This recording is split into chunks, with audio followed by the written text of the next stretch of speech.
Good evening, Dhamma friends. Wish you the blessings of the Noble Triple Gem. May you all be able to make this 1 hour Sutta study class a meaningful time with the teachings of the Buddha. Let me welcome you all who join with us through Zoom meeting and also YouTube and live stream. Those who join with us through Zoom meeting can participate in the discussion at any point of the Sutta studies. So others can listen to the Sutta discussion and enjoy their time with the class. So with a warm welcome, I just want to tell you that we are in a very good time to understand the Dhamma and discuss the Dhamma because it is the month of June in which as Sri Lankans we got Buddhism, and because of this very important incident, I guess the many people in the world, encounter with Buddhism because Sri Lanka has been the center for Theravada Buddhism, scholarly and also spiritually for a long time. So we had the full moon day practices a couple of days ago, but we keep the Sunday tomorrow for our full moon day practice at our temple. So it's a special period for us and also those who come from Sri Lanka because of this historical incident. With that in mind, let us begin Sutta studies. Let me recite the Namo Tassa 3 times in Pali and also English to begin the Sutta studies. May this respect be a wholesome practice. May this recitation be a respect to the Buddha, and may that be a kind of spiritual energy for us to understand the Sutta we selected for today. Namo tassa bhagavato arahato samma sambuddhassa. Namo tassa bhagavato arahato samma sambuddhassa. Namo tassa bhagavato arahato samma sambuddhassa. Homage to the Blessed One, the Worthy One, the fully enlightened One. Homage to the Blessed One, the Worthy One, the fully enlightened One. Homage to the Blessed One, the Worthy One, the fully enlightened One. Sadhu, sadhu, sadhu. Friends, the sutta we selected for today's discussion is really relevant to the time period we spent.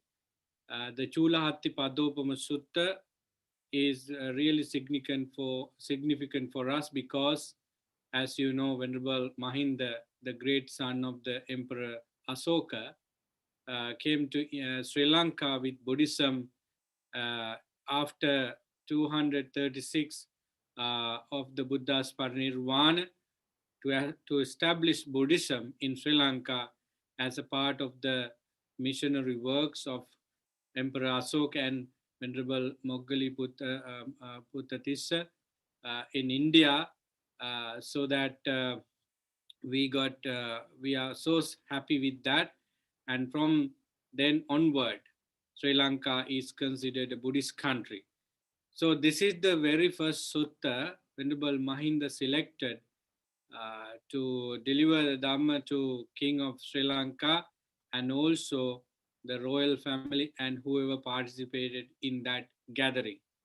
So out of many discourses about Four Noble Truths and the Noble Eightfold Path, Karma, and various other things, Venerable Mahinda selected this Chulahatti Padopama Sutta. So that is the very significant thing behind this discourse, especially for Sri Lankans. Actually, many people uh, come to know about this particular discourse because of that incident. Otherwise, there are many other wonderful discourses in the Tripitaka, but there is no way for them to know about them. But this particular sutta is really famous among those individuals who have not even touched their nikayas for reading suttas, but they know about this sutta. When you hear the discourse, you can get the meaning of it. If you have read some discourses in Pali or in English or in Sinhala, but I would definitely explain it. Before that, I just want to mention the location of the sutta so that you can refer to it later on. Chulahatti Padopama Sutta is the 27th discourse of the Majjhima Nikaya. Previous discourse, which is 26, is Arya Pariyesana Sutta. We discussed Arya Pariyesana Sutta before the Vesak celebration. I think you remember about the Buddha's, endeavor into nirvana, the the supreme enlightenment, so that the previous sutta discuss about that. This sutta is also discuss a lot of important thing for us.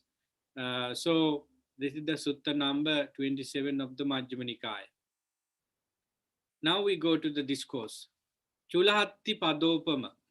It is a Pali term to give a meaning about something. Chula means small or shorter. Hatti is a word for elephant. Padopam means, pada means the legs. Then upama, the word upama also has attached to the, the word. It means simile. So this is about elephant footprint, and it is likened to something in the teachings. But this discourse is chula, the shorter one. That's why we have Chulahatti Padopama Sutta. The very translation given by Bhikkhu Bodhi is like this: the shorter discourse on the simile of the elephant's footprint. So now we have an elephant and the footprint of the elephant.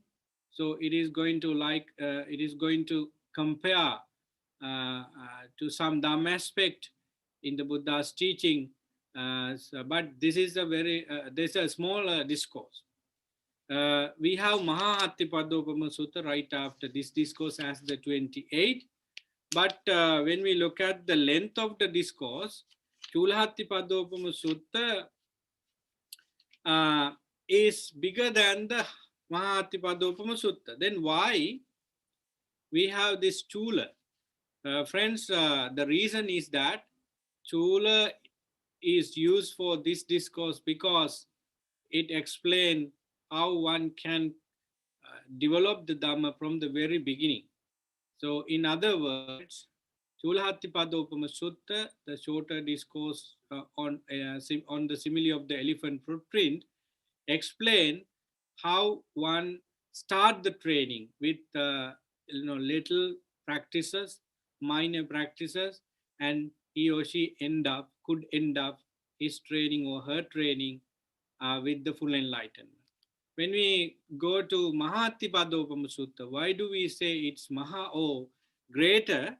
Because Venerable Sariputta explained the Four Noble Truths in that discourse as the central teachings of the Buddha, so that we can include each and every aspect of the Dhamma in those Four Noble Truths.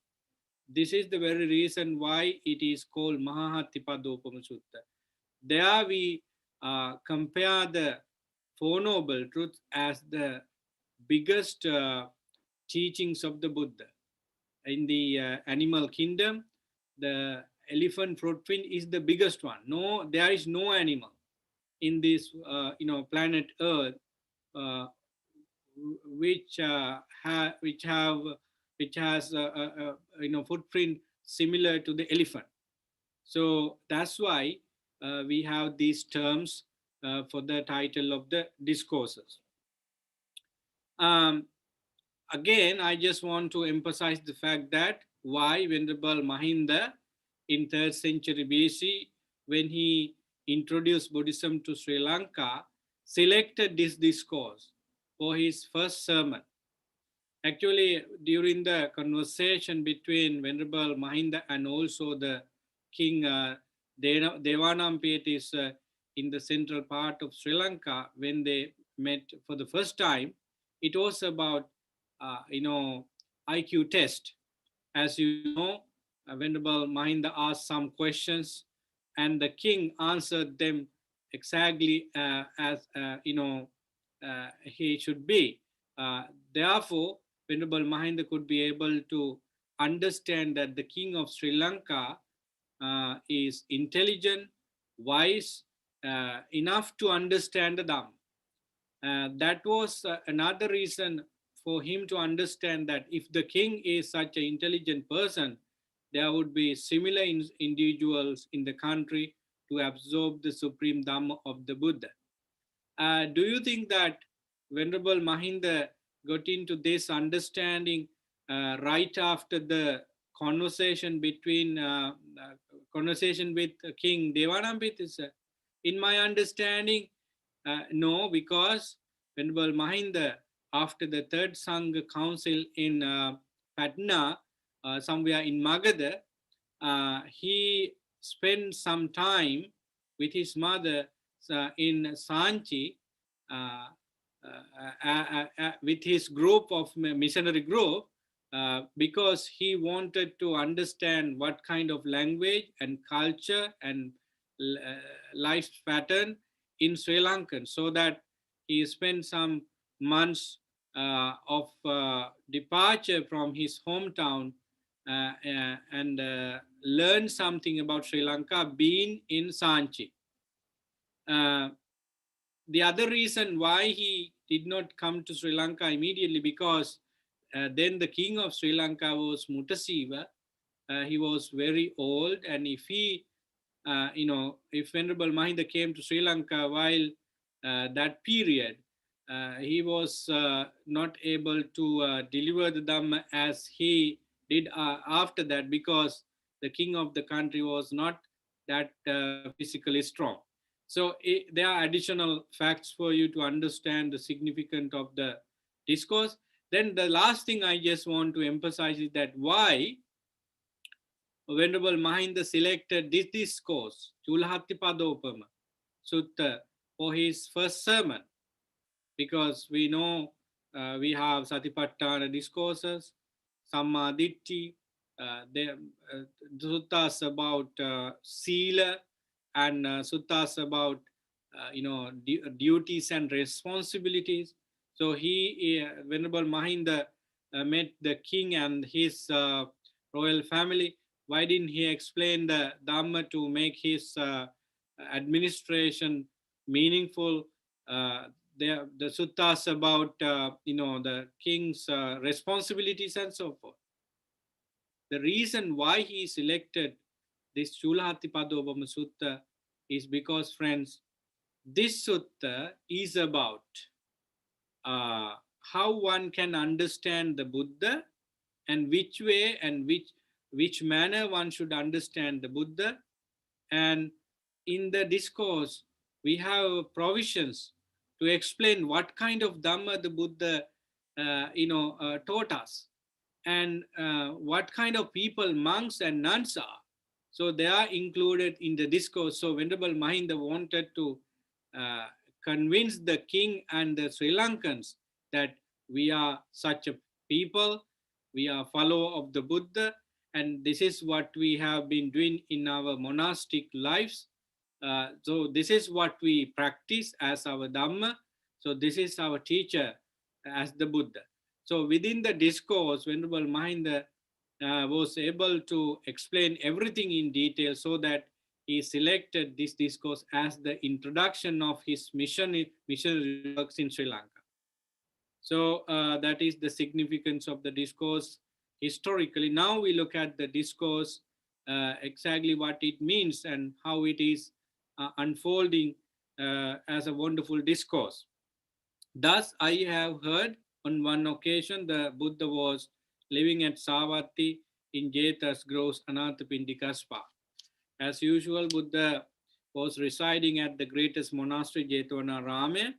Now, on that occasion, the Brahmin, Janusoni, was driving out of Savatthi in the middle of the day in all white chariot drawn by white mares, white horses. He saw the wanderer Pilotika coming in the distance and asked him, "Now, where is Master Vachayana coming from in the middle of the day?" So while the Buddha was in the Jetvanarami, something happened in the middle of the Savatthi city. It is Janusoni. He was a Brahmin and servant to the king of the Savatthi.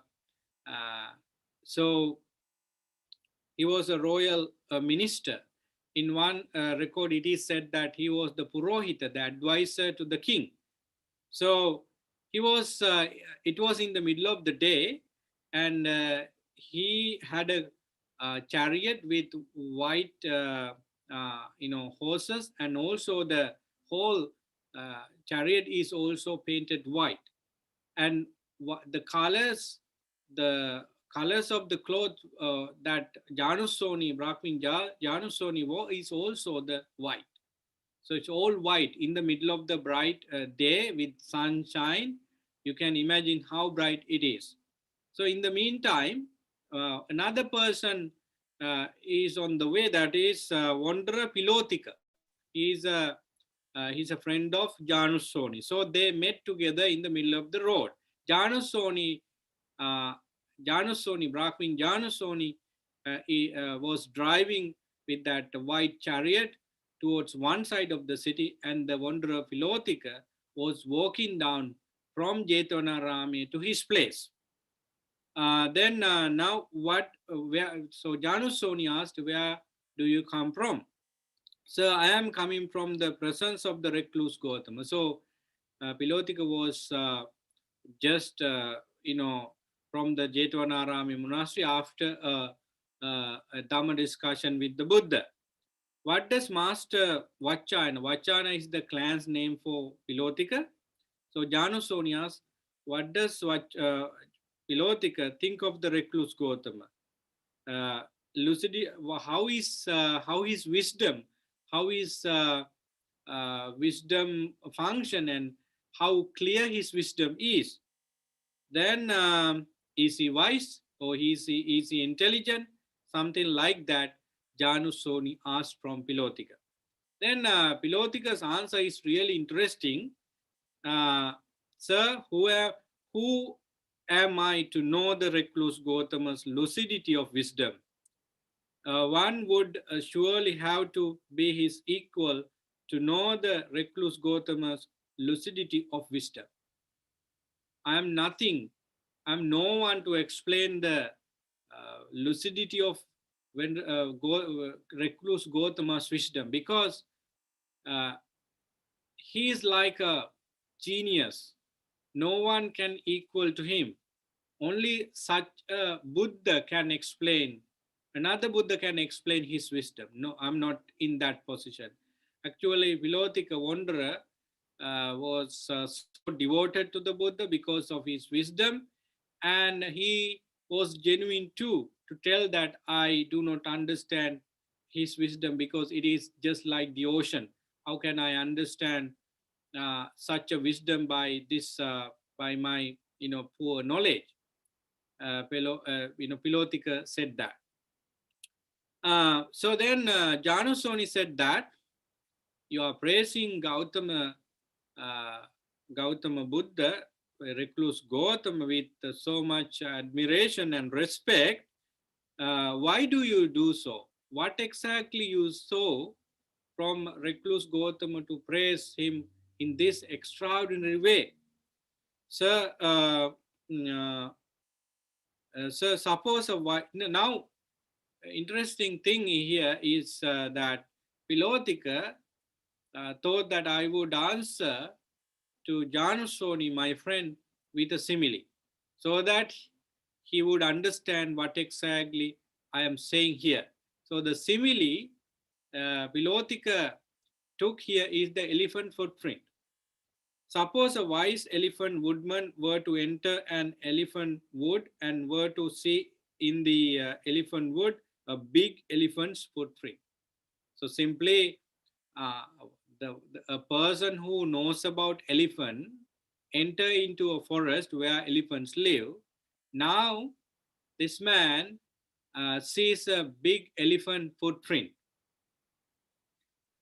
He would come to conclusion that big footprint of the elephant is huge. Therefore, this man who knows about elephant come to a conclusion that this is a really big bull elephant, right? So, uh, when he saw, uh, when then Pilotika said that when I see the recluse Gautama, I also saw similar things from recluse Gautama. For footprint on recluse Gautama, uh, I come to conclusion that the Buddha is fully enlightened. Now Vilotika explained what kind of extraordinary footprint the Buddha has in his life, and before that, he admired the Buddha like this. The Buddha is fully enlightened. The recluse Gautama is fully enlightened person. And Dhamma he explained is well proclaimed. There is no any gap, any mistake, any shortcoming in his teaching. And the Sangha, the people who follow the teachings of the Buddha, uh, is also perfect in many ways. So, uh, therefore, I have seen now Pilotika speak about four special footprint of the Buddha and also his teaching and also monks like this. I have seen learned, nobles. The very word for this is sastriyas. That's mean the kings and ministers and those who are in administration, uh, ruling, class, come to the recluse Gautama, the supreme Buddha, with the intention of defeating him. So, if you are familiar with the history of the Buddha or the biography of the Buddha through discourses or other stories, you can easily find such incident that some kings and related people came to the Buddha to defeat him by way of arguments. But those learned, noble people later became disciples of the Buddha because of the Buddha's great wisdom. Let me read that part. Uh, I have seen here certain learned nobles who were clever, knowledgeable about the doctrine of others, as half as hair splitting marksmen. They wander about as it were, uh, diminishing the view of others with their sharp wits. When they hear the recluse Gautama will visit such and such a village or town, they formulate a question thus: we will go to the recluse Gautama and ask him this question. If he asks this like this, he will answer like this. So we will refute the doctrine in this way, and if he is asked like this, he will answer like that. So we will refute his doctrine in this way. So Pilotika said that I have seen some learned nobles, ruling class, went to the Buddha in terms of defeating the Buddha with some questions. Before they went to the Buddha, they formed different type of questions which are philosophical, difficult to answer, and they, also created follow-up questions. If recluse Gautam could not answer this question, we would ask this question. If he answered the first question, we would definitely ask this type of question. So they were fully prepared about their argument. So what happened, according to Philotica, now they went to recluse Gautama and started the discussion or the arguments. What the Buddha do there, they go to the recluse Gautama, and the recluse Gautama instruct, urge, rouses, and gladden them with a talk on the Dhamma. So Buddha listened to some of these questions and arguments, but right after that, Buddha started speaking about the Dhamma, either form of answering those questions, or Buddha just started, okay, whatever you say would be, kept aside. Let me tell you something. That's how Buddha started. Okay, or pay attention to what I shall say, so that you can get the meaning of what you are asking. So that is how Buddha started. So Buddha started speaking now. What is happening thereafter? After they have been instructed, urged, roused, and gladdened by the recluse Gautama with a talk on the Dhamma, they do not so much as asked him the question, so how should they refute his doctrine? When the Buddha started his lecture, nobody thought about their questions, their formulated arguments. They stay in silence, in listening to the Buddha's sermon, in listening to the Buddha's very magical, very philosophical Dhamma points. They do not, in actual fact, they become his disciples. When I saw this uh, first footprint of the recluse Gautama, I came to the conclusion the Blessed One is fully enlightened. The Dhamma is well proclaimed by the Blessed One, and the Sangha is practicing the good way. So this is the first elephant footprint, or this is the first magical, marvelous quality of the Buddha. What is that? I have seen learned, nobles, aristocratic people in the society uh, went to the Buddha in terms of refuting the Buddha's doctrine, but Buddha was able to convince his teaching in an extraordinary way, so that those people who went to defeat the Buddha never said anything about their questions or their argument. They listen to the Dhamma and become disciples of the Buddha. Isn't this a fact for me to consider or conclude that the Buddha is fully enlightened? That's why he has been doing that, and the Dhamma he uttered is so clean and clear, just like crystal. And the followers of the Buddha are practicing the right way right after this kind of conversation. So this Pilotika said to Janusoni, this is the first thing, first factor that I like the Buddha, that I admire the Buddha. Now he goes to the second one. I do not take much time like the first one to explain what exactly Pilotika said as the second fact and the third fact and fourth fact. You can understand that easily. So Pilotika said that I have seen some learned Brahmins went to the Buddha in terms of defeating the Buddha. There were many who did not like the Buddha because of his popularity, wisdom, and went to the Buddha to defeat him. I remember once Wangisa, Brahmin called Wangisa, came to the Buddha, and he was a very famous Brahmin who studied the three special books of Brahmanism, and there was an extraordinary quality of his life, and it is a skill.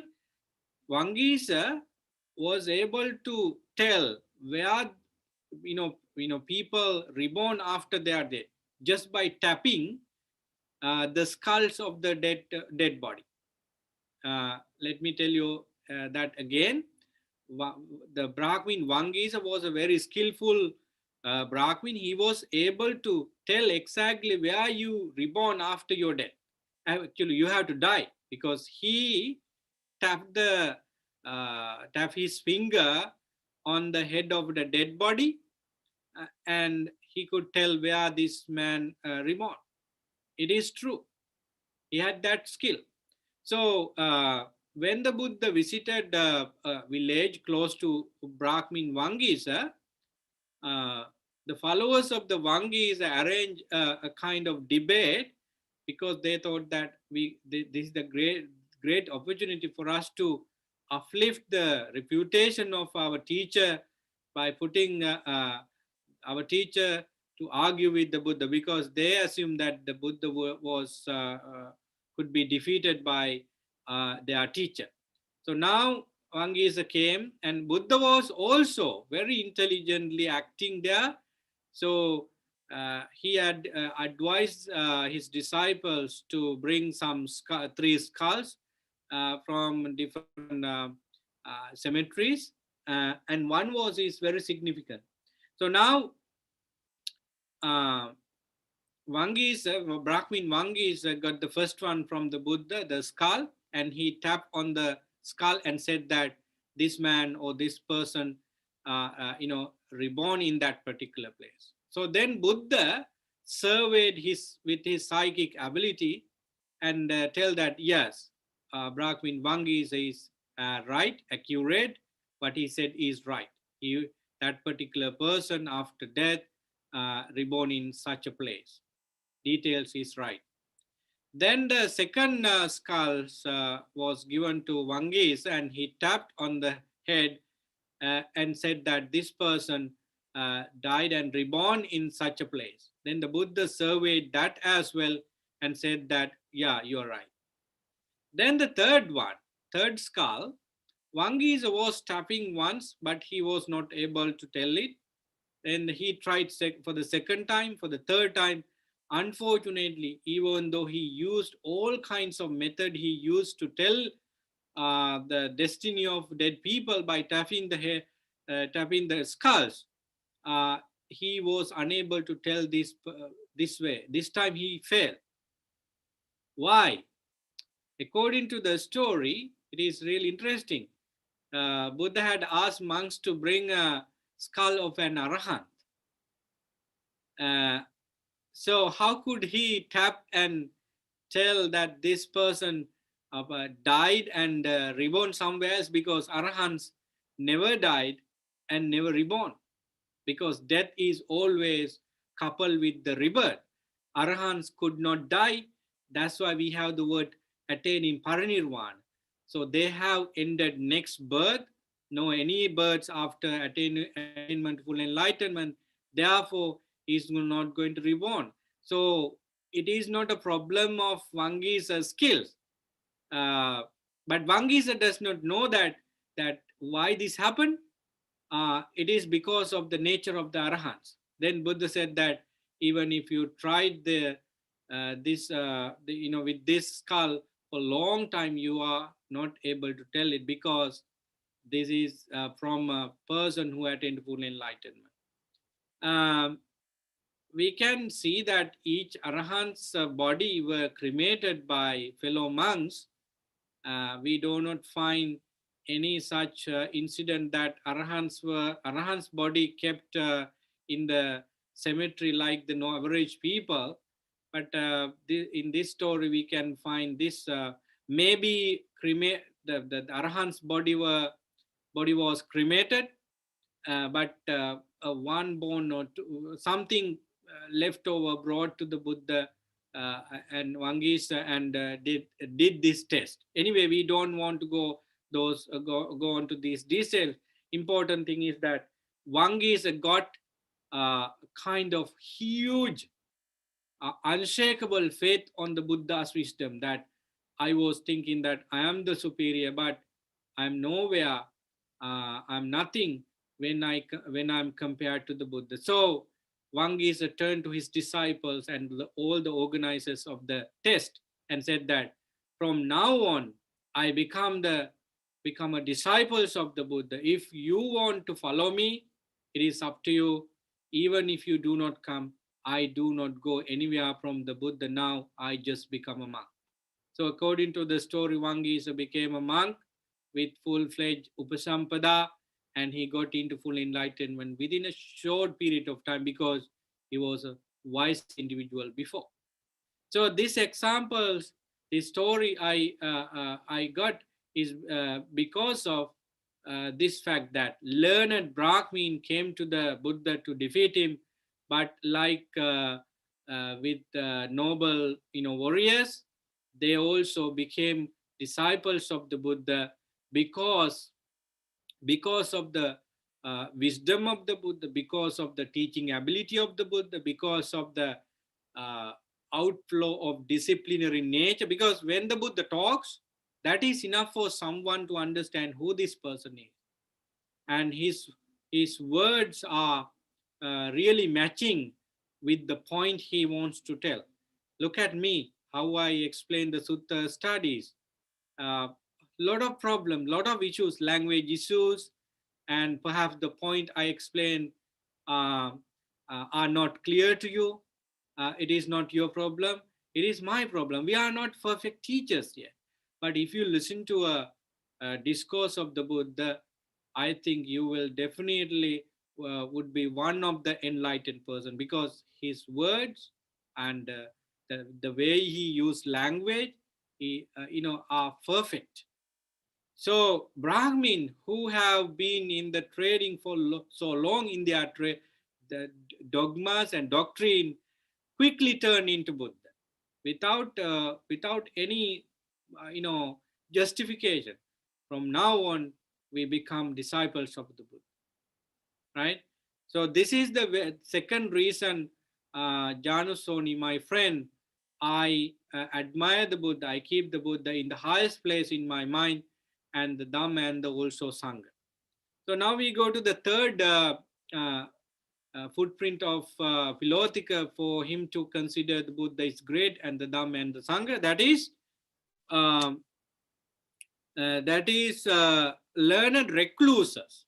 First, we talk about learned warriors, noble people in the administration, and secondly, we talk about the learned Brahmin. Now, learned recluses, Mahasakuludai and Paribrajakas, Li and Urvelakasapa, Gayakasapa, Nadisasa. They were teachers in for many disciples, right? So even Alara Kalam, Uddakaramputra, they were kind of disciples of the Buddha even before the Buddha attained to enlightenment. Alara Kalam, Uddakaramputra knew that this man is going to become the Buddha in the future, so that if we have enough, life quality, we would definitely become disciples of the Buddha. So Philotika said that those different religious leaders like Satchaka and many other people came to the Buddha to defeat him, but excluding Satchaka, many religious leaders became disciples of the Buddha. This is the third footprint of the Buddha, that I respect the Buddha and the Dhamma and the Sangha. The last one is learned. Uh, First one is householders.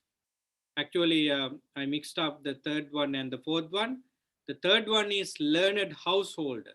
A lot of average people in from different classes of living came to the Buddha with the same intention, but they all became the disciples of the Buddha. So Philotika's admiration is very clear, that I saw Brahmins, warriors, householders, different religious leaders, went to the Buddha to turn the Buddha into their side, but they turned towards the Buddha as his disciple. So, because of these four footprint of the recluse Gautama, I consider that the Buddha is supremely enlightened and the Dhamma is well said by the Buddha, and the Sangha of bhikkhus and bhikkhunis are perfect in Dhamma and Vinaya. When I saw these four footprints of the recluse Gautama, I came to the conclusion, as I said, the Buddha is fully enlightened and so forth. When this was said, the Brahmin Janusoni got down from his all white chariot drawn by the white horses, and arranging his upper robe on one shoulder, he extended his hands in reverential salutation towards the Blessed One and uttered this exclamation 3 times. So Janusoni was so delighted and he could not uh, stayed on the chariot. He came down and turned towards the Jetonarame to that direction and put his hand together like this. And do you know what he said? Namo tassa bhagavato arahato samma sambuddhasa. He recited it 3 times.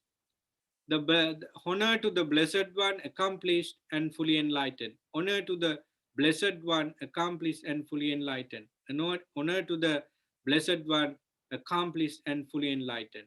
Perhaps, it came out as exclamation, spontaneous, because of Shraddha he had.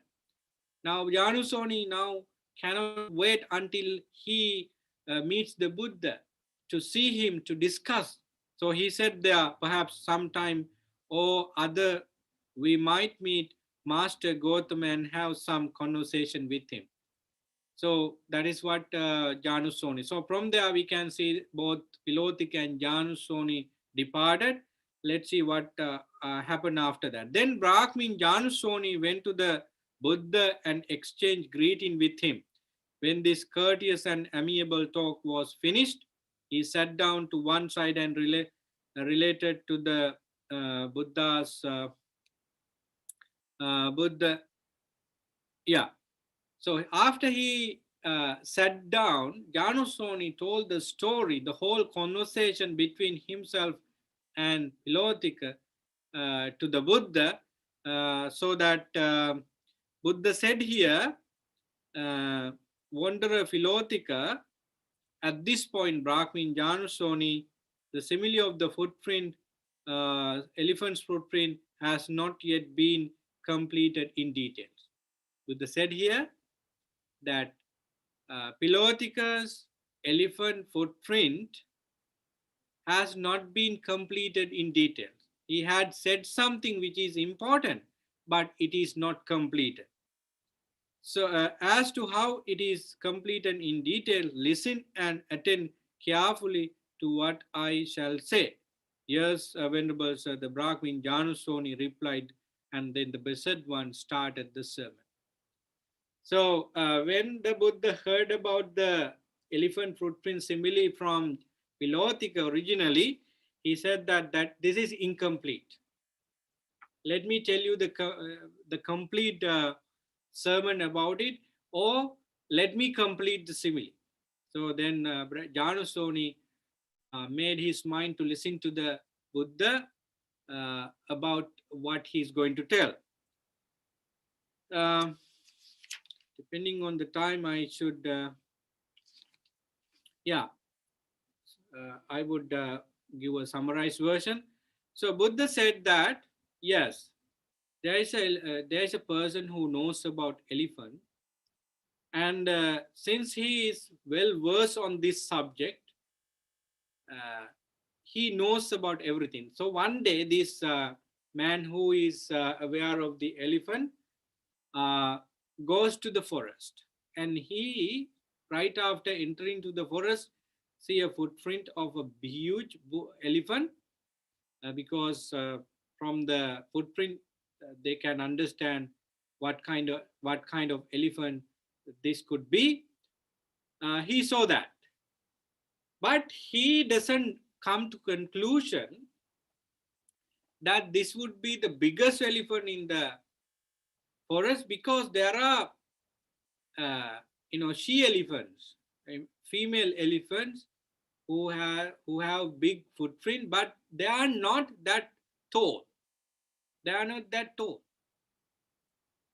This might be a footprint of such a she elephant who is not high enough, height enough, big enough, but the leg would be really big. So the man who knows about such categories of elephant never decide that this would be the biggest elephant. So he continues his walk towards the forest, and he for the second time come across a different big foot print of an elephant. Not only that, along with that, he comes across some scraping high up. So you have trees around, and in the middle of the trees, you can see that elephant scraping. It's way above, up maybe 7, 8, or maybe more than that, 10 feet high in the trees. So then this wise man about elephant decide that uh, uh, this would be a bigger elephant, but not the biggest one, because I know that there are she elephants, female elephants of different kind in the forest, and they are not. They could be big into that level high, but they would not be the biggest one, but because there are big, giant, colossal, elephants. Having not decided or concluded, this man walked to the center of the forest, and he now sees a big, very large footprint of an elephant with some scraping high up in the in the trees, and also marks made by tusks. So in the second, footprint, he saw only scraping on the trees, but now he saw the scraping as well as some marks made by the elephant's tusks. So they are tuskers. So having seen this wise person about elephant decide that this would be such a big one, but not may not be the biggest one, because the biggest elephant in the forest could be doing something else too. So he does not decide that this is the biggest one. So now he walks further towards the middle of the forest, and he saw a similar big elephant footprint. And having seen that on the ground, he looks around and see scraping and marks made by tuskers, and also some broken branches on top of the trees. Now this man knows something, because the difference between the third one and the fourth one is that this time he sees broken branches on the top level of the trees, not only with the marks by tusks and also scraping. So he saw this difference between this occasion and also previous occasion. So he thinks that this would be the biggest one, because if there is elephant who could break the branches on top level of a tree, that is the most extraordinary huge elephant. So then he looks around, and he saw that huge elephant tusker uh, who is outside in the plain area eating grass. He sees that bull elephant at the root of a tree or in the open air, walking about, sitting or lying down. He comes to the conclusion, this is that big bull elephant. So too, Brahmin, here a Tathagata appears in the world, accomplished, fully enlightened, perfect in true knowledge and conduct, sublime, knower of the worlds, incomparable, teacher of persons to be tamed, teacher of gods and human, enlightened and blessed. So now Buddha's completion about the simile from is done. So Buddha said to Janusoni that what Pilotika said in the simile is completed. Let me complete it. Let me fully furbish and sharp that simile. So he said that the man who knows about elephant goes to the forest and he saw footprint for the first time, second time, and third time and fourth time. From the first time, he sees some difference in each time. But at last, he decided with all marks that this is the giant elephant. Uh, so now Buddha comes to the point. Before that, I just want to tell you this. Venerable Mahinda selected this discourse because these similes of from Vilotika and Buddha's revised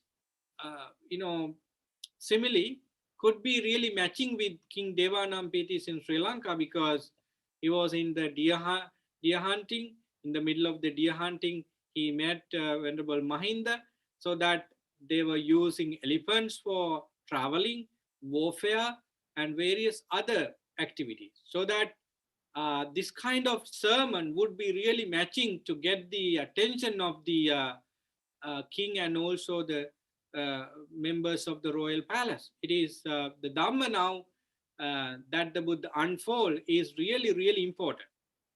So let me get into those points quickly. So Buddha said that the Buddha has appeared in the world and he has those qualities. If you read the discourse, you can read everything, but simply what the Buddha said about himself is those itipiso bhagavan, so forth. So it is a clear indication that the Buddha, the self-enlightened Tathagata, appeared in the world. So what he teaches is really excellent in the beginning, in the middle, and in the end. That is about his Dhamma. And the followers of the Buddha, as bhikkhus and bhikkhunis and male, female lay followers, they are also perfect in the Dhamma and Vinaya. So Buddha himself said that he appeared in the world with these qualities, and his Dhamma is such so that the fourfold disciples are there with perfect Dhamma and discipline. Now, when a person, when a householder, whoever it is, knows that the Buddha has appeared in the world, and the Dhamma is such, and the noble disciples are like this.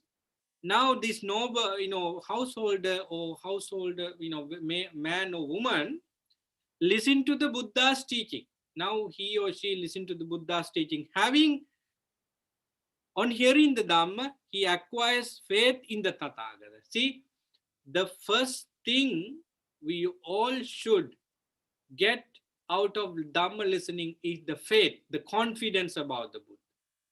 Because when you hear the Dhamma sermon, it is all about the Dhamma, and through Dhamma we can know what type of person is the Buddha is. So first thing you get is the Shraddha, the acquiring Shraddha. You develop Shraddha within. Possessing that faith, he considers thus: household life is crowded and dusty. Life goes forth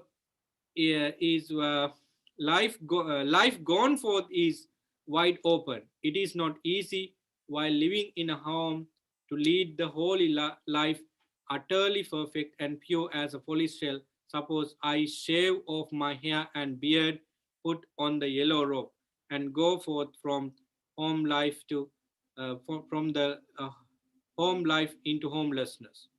On a later occasion, abandoning a small or a large fortune, abandoning a small or a large cycle of relatives, he shaved off his hair and beard, puts on the yellow robe, and goes forth from the home life into homelessness. Long story in short, a particular person listened to the Buddha's teaching and he get the Shraddha, the faith about the Buddha, because as you know, his sermon is up to the point. The language use is magical, and his compassion come out of the way he explained that intimacy between the person who listen to the teaching and also the Buddha creates well, so that this person decide that how nice this man, how nice this teaching is. How about if I come to the order as a monk, because the lay life is so much problematic. Sambodayang garavasu rajasaitanang iti. I think you understand that fact better than me, better than anybody in the sasana who came to the order in the early stage of life. How trivial it is. So many duties, responsibilities, and there is no ending of those responsibilities. To the last moment of your life, you have to do many things. Therefore, comparatively, lay life with the uh, is much more uh, difficult than the priestly life, so that he or she decide that I should go out of this life and become a monk. Not because of happiness, not because of luxurious thing he get in monk's life, but because of the possibility of cleansing his mind. Sometimes in some eras, getting into order is a safe way of life. You get everything for living because of your status of monkhood.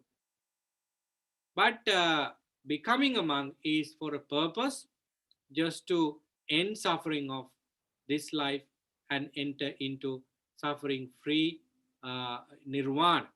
So this man enters to the order, understanding the importance of the Buddha, Dhamma, and Sangha. Having entered to the order or homelessness, possessing bhikkhu training, now he learns how to abandon killing living beings, harming living beings. He practices all kinds of sila, right? Then I just give a brief explanations to the other things. Having observed all these sila as a monk or nun, he slowly get the maturity on sila. Then he of course, practice all kinds of sangvara there, including indriya sangvara. Now he learns how to live with only four requisites: shelter, food, medicine, robes, and so forth. He doesn't have anything else, uh, except these four things.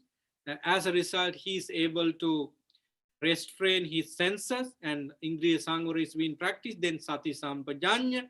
So, and then uh,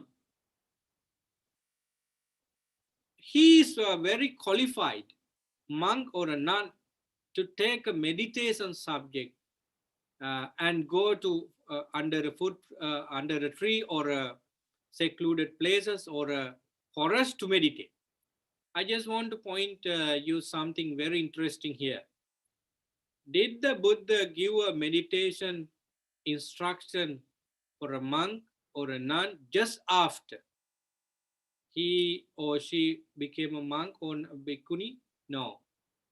In many cases, many monks and nuns stayed in the order just to practice the basics, such as learning how to go on Pindapath, learning how to wear the robes, how to clean the kuti and help the monastic community. And then they practice walking and sitting and standing and sleeping. And then they also learn how to eat without noises, and they learn how to treat others equally. If you look at the Chulhati Padopama Sutta, in this particular path, you can see many things they practice. And when they practice them satisfactorily in the Sila training, they are asked to practice meditation with a particular object. So on, after they now they are instructed to meditate after returning from alms round. diligently, diligent practice on meditation with the object of meditation, completes their training into take higher principles in their lives. So that's why we find they are able to overcome five hindrances as a part of their training up to this level. So in the discourse, Buddha explained that those disciples then learn how to attain first jhana, second jhana, third jhana, fourth jhana. I'm not going to tell you all these things because they have, they have been discussed in many times in our discussion, so that you know what first jhana, second jhana, third jhana, and fourth jhana. And then not only that, they, based on the jhanic experiences, these monks develop the supernormal powers, especially Dibbachakku being able to read his own past lives and the life of others, and then they do the destruction of taints or asavas. So having said, what exactly Buddha elaborate here? So from the very moment of the bhikkhu or bhikkhuni, they are guided by myself or my great disciple. So these monks and nuns now learn how to develop sila, samadhi, and panya, morality, concentration, and wisdom step by step, so that not only they develop basics, but they also achieve jhanic experiences based on jhana. They attain those knowledges, important knowledges. With that, they enter into arahantship, full enlightenment. Having said that, Buddha said, this too, Brahmini is called a footprint of the Tathagata. So this is how I explain the footprint of the Tathagata. Something scraped by the Tathagata, something marked by the Tathagata. But a noble disciple still has not yet come to the conclusion. So Buddha has explained everything that one should practice from minor levels to the high level. It's still, Buddha said that I haven't finished yet. I haven't finished the procedure yet. They understand the Buddha as fully enlightened Buddha. Dhamma is such.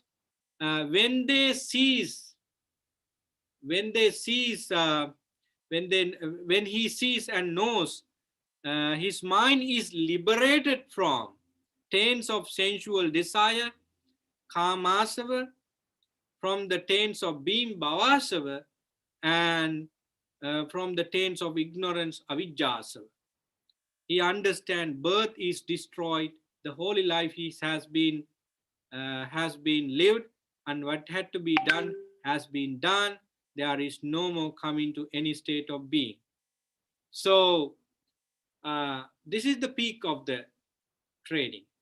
If you know that you have seen the Buddha fully, there you see the Dhamma and also the quality of Sangha. In other words, to reach to this level, you have to destroy the three type of asavas, kamas, bhavas, avijjas. They are defiled states. So then you realize, that particular bhikkhu or bhikkhuni realize that there is no future birth. I have done everything for enlightenment. There is nothing to be done. There is nothing to practice anymore. So I am fully enlightened. So these two Brahmin is a called footprint of Tathagata, something scraped by Tathagata, something marked by Tathagata. It is at this point that a noble disciple has come to the conclusion that the Blessed One is fully enlightened. Dhamma is excellent in the beginning, in the middle, in the end, and the Sangha is also perfect. When this was said, Brahmin Janusoni said to the Blessed One, Magnificent Master Gautama, magnificent Master Gautama. Ah, marvelous Master Gautama. Dhamma you explain is very clear in many ways. It's just like you turn something upside down. It's just like you light up a candle in a dark room so that we can see everything. So uh, I go to the recluse Gautama for refuge. I go to the Dhamma for refuge. I go to the Sangha for refuge. Earlier, I was not such a person. From now on, consider me as your devotee. So that's what Janusoni said. So, friend, this is the Chulahati Padopam Sutta. It is a long, long discourse with many, many details, but I made it short just because we have, limited time. So, isn't this discourse is good enough for Venerable Mahinda to tell who he is? Because King Devanambita Pietis asked, who you are, from where are you? He simply said that we are from Jambudvipa and we are son of the Buddha and we are helping people with the Dhamma. It would be a short, very short statement. Now, Venerable Mahinda had enough time in the discourse to tell that who am I and my people behind me, and what we teach, and who is our teacher. So I think that's a very nice account of bhikkhus and also the Dhamma. If we have had enough time, we could have a detailed, extended discussion. So this is how one has to understand the Buddha. So now we turn into discussion. Um, we can have a couple of questions and concern and additions for nearly 10 minutes. So please take your time.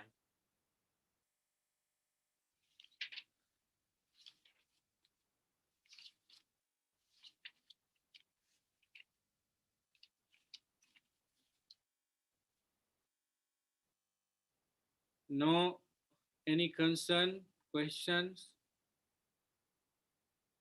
Because I think the full moon day was on 24th.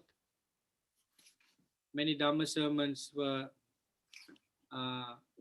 circulated and discussed so that you are refreshed with the knowledge. Okay, so do you have anything? But they just, I mean, when it comes to the final stage, like then you know that's a bull elephant. Like you discovered that is Tathagata is the. I mean, that means do you first experience the release of the ashravas, and then you say he's the fully enlightened one. I mean, is that the only way to, like, at the end, like we say, oh, he's the bull elephant, like he's the one, kind of, till then you're not, still just these are like only marks, you cannot come to a conclusion, but that's what it says. Like, I couldn't quite get it. I think thank you very much for your question. Yeah, uh, the idea that we can get from this statement from the sutta is that until you attain to full enlightenment, uh, in one sense, you haven't finished your training, you haven't completed your training. So once you attain to full enlightenment, you are 100% clear of who the Buddha is and what kind of teacher he is, and you have absorbed enough Dhamma uh, to feel yourself as an enlightened person. At the same time, you know what exactly the Buddha is. It's just like you become a doc. Suppose you are in the medical college, so you are in the first year, so you feel that who could be the doctor is because of various studies and also encounter with doctors and professors. And when you go to the second year, you are better than you were in the first year. And when you go to the third or fourth or fifth, so stages by stages, you get a lot of knowledge about being a doctor, becoming a doctor, and the knowledge. Once you are graduated and start to practice, perhaps your professor, perhaps your mentor is working in the same level, so that you know exactly who he is. I'm giving you an examples to show that when you attain to arahantship, you are equal to the Buddha with the destruction of three type of asava, so that you are going to know what exactly the Buddha is through Is your own experience. But when you are in the Sotapanna, Sakadagami, Anagami, you are still having some sort of defilements, so depending on even the your. doubt is still you have a bit of, like, is it your saddha, is your faith is complete at that point, or you still have a little bit of a lack of faith up to that point, like till you experience what Actually, Buddha is saying. with Shraddha, Shraddha as a quality is completed when you attain to Sotapan. Mm. In the Dhamma, we can say that there is nothing for you to develop uh, uh, on Shraddha once you attain to Sotapannam. So you complete that training. That's why we call Achala Aviccha Prasad. Okay.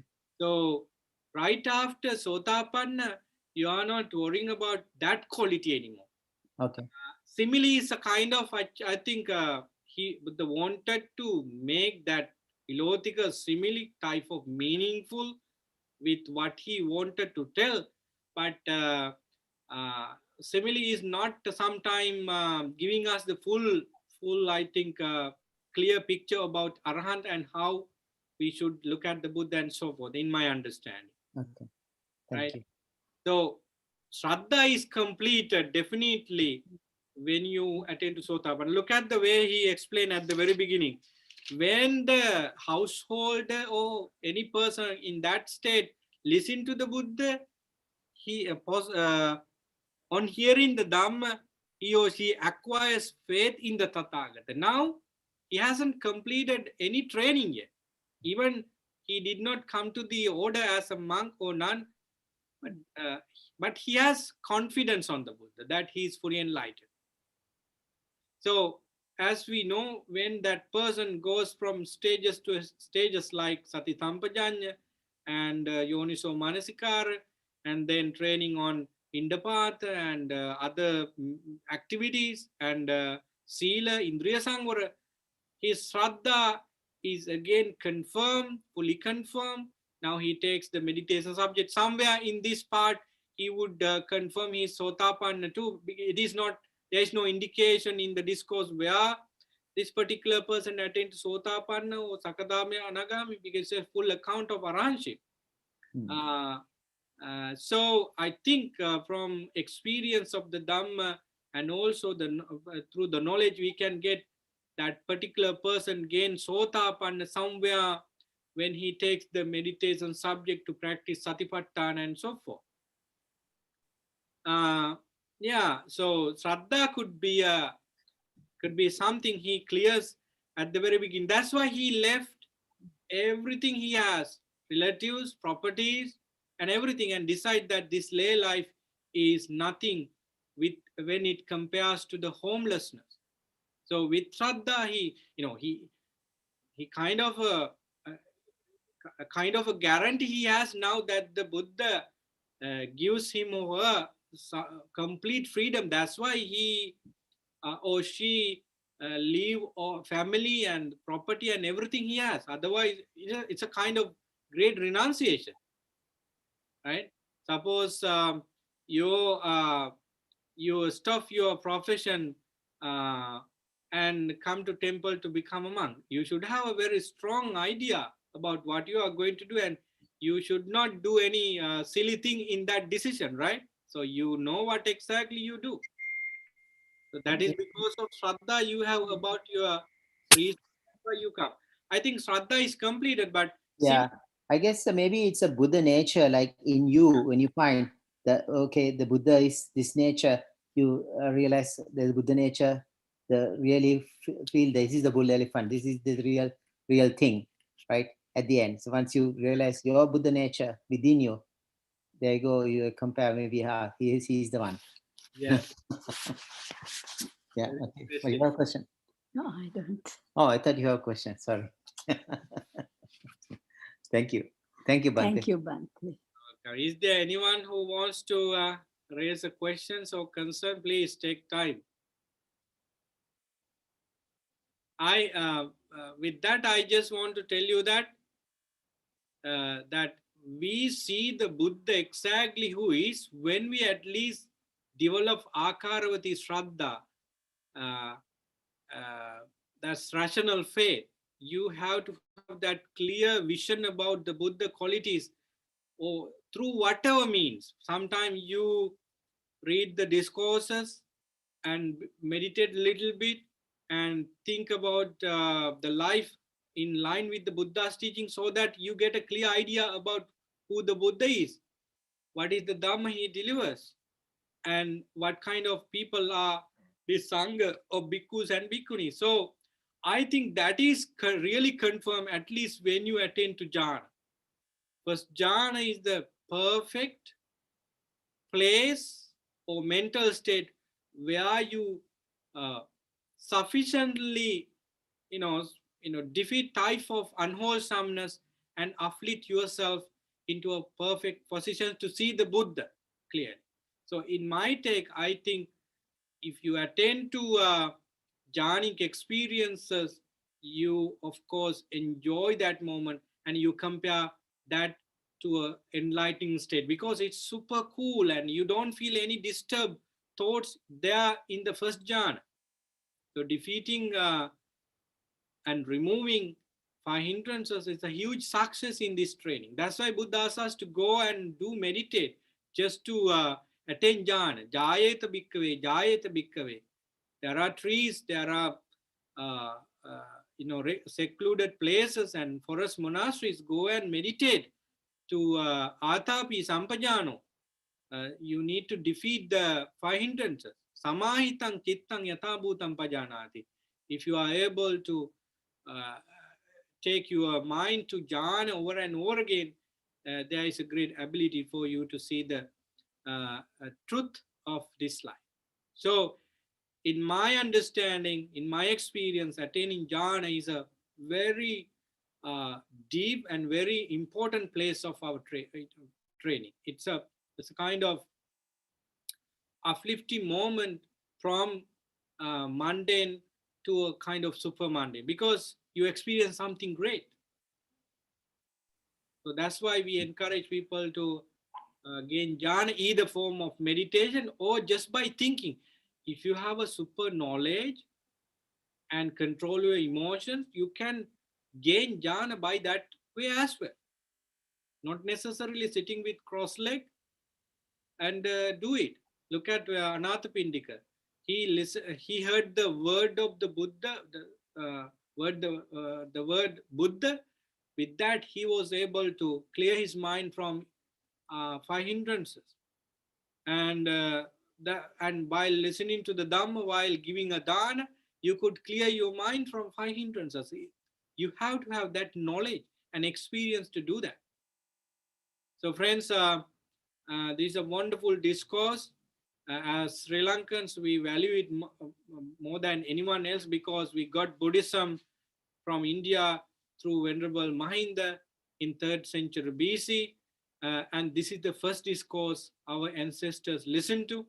And after that, the Sri Lankans mastered on entire Tripitaka. Not only that, they did Attakatha, the sub commentaries and sub commentaries to the Tripitaka, and they preserve it for over 2,000 years, and we are still doing that. So we started that huge, long term, preservations of the beautiful teachings of the Buddha from this discourse. How powerful discourse is. So I encourage you to read it, keep the points in mind, because this is the first discourse we listen to.